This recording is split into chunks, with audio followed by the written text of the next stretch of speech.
আসসালামু আলাইকুম প্রিয় সৌদি প্রবাসীরা, মক্কা হারামাইন শরীফ থেকে সৌদি প্রবাসীদের জন্য একটি গুরুত্বপূর্ণ আপডেট আসছে এবং ভালো একটি আপডেট আসছে।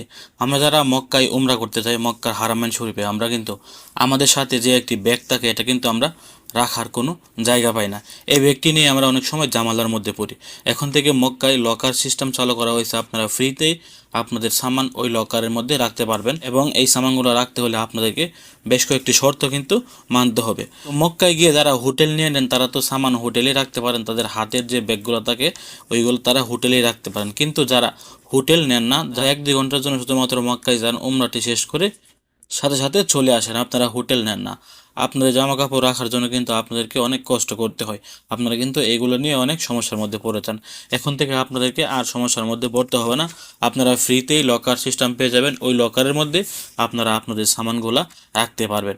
এবং এখানে বেশ কয়েকটি শর্ত দেওয়া হয়েছে। শর্তের মধ্যে দেওয়া আছে যে আপনি আপনার সামানগুলি শুধুমাত্র 4 ঘন্টার জন্য ওই লকারের মধ্যে রাখতে পারবেন এবং 4 ঘন্টা পর আপনার এই সামান আপনি এখান থেকে নিয়ে যেতে হবে। 4 ঘন্টার বেশি হয়ে গেলে হয়তো আপনাকে কিছুটা জরিমানা করা হতে পারে। এবং এই লকারের ভিতরে আপনি কোনো প্রকার ডেঞ্জারাস জিনিসপত্র রাখতে পারবেন না এবং এখানে কোনো প্রকার খাবারের জিনিসপত্র আপনি এই লকারের মধ্যে লাগতে পারবে না বা দামি কোনো কিছু আপনি এই লকারের মধ্যে লাগতে পারবে না।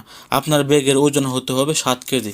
7 কেজির বেশি হলে কিন্তু তারা এখানে আপনার ব্যাগ লাগবে না। অবশ্যই ফ্রিতে লকারে আপনার সামান বা আপনার ব্যাগ লাগতে গেলে এই ব্যাগটির ওজন হতে হবে 7 কেজি। 7 কেজির বেশি হতে পারবে না। এবং সর্বশেষ হচ্ছে, এই লকারের ভিতরে সামান লাগতে গেলে আপনার সাথে উমরার পারমিট থাকতে হবে। তাদেরকে উমরার পারমিট দেখাতে হবে, তবেই কিন্তু আপনি ফ্রিতে একটি লকার পেয়ে যাবেন 4 ঘন্টার জন্য। তো যারা উমরা করতে যাবেন, আশা করছি আপনারা আপনাদের ব্যাগ নিয়ে বা আপনারা আপনাদের সামান নিয়ে আর টেনশন করতে হবে না। আপনারা এখন ফ্রিতেই এই লকারে সামান রাখতে পারবেন যদি আপনি এই শর্তগুলি মানতে পারেন। এই ছিল আজকের গুরুত্বপূর্ণ একটি আপডেট তথ্য। ভিডিওটি শেয়ার করে সবাইকে জানিয়ে দেওয়ার চেষ্টা করুন। ভালো থাকুন, সুস্থ থাকুন, দূরপ্রবাসের সঙ্গে থাকুন। আসসালামু আলাইকুম।